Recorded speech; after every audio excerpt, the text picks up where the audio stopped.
अस्सलाम वालेकुम दोस्तों, ये है सैमसंग। ठीक है, सैमसंग A10s है। इस पर पासवर्ड लॉक लगे हुए हैं, पिन लॉक हो, पैटर्न लॉक हो, जो भी हो। अभी आप इसको कैसे ख़त्म करोगे? पैटर्न लॉक हो टू रिमूव पासवर्ड। ओके, तो इसके लिए आपको पहले इसको पावर अप करना है। तो ये पावर अप नहीं हो रहा है, ठीक है। तो इसके लिए आपको क्या करना है? आपको ये volume up and down and power same time press करना है, ठीक है। तो किस तरीके से अभी मैं करता हूँ, कोशिश करता हूँ कि आपको किस तरीके से क्लियर नज़र आए। तो मैं उसी तरीके से करूँगा, ठीक है। तो ये देखो, मैं दो बटन, ये वाला पावर एंड वॉल्यूम डाउन, ठीक है, sorry volume up and down, ठीक है।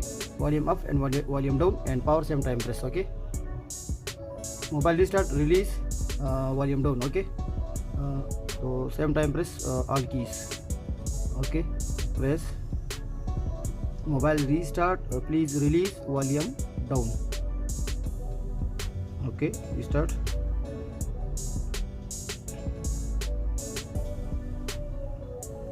Next step, please volume down, select, please select wipe data factory reset. Okay, second step, force factory data reset. Okay, next step, factory data reset, select.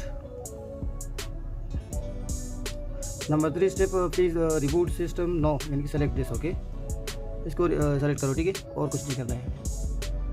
तो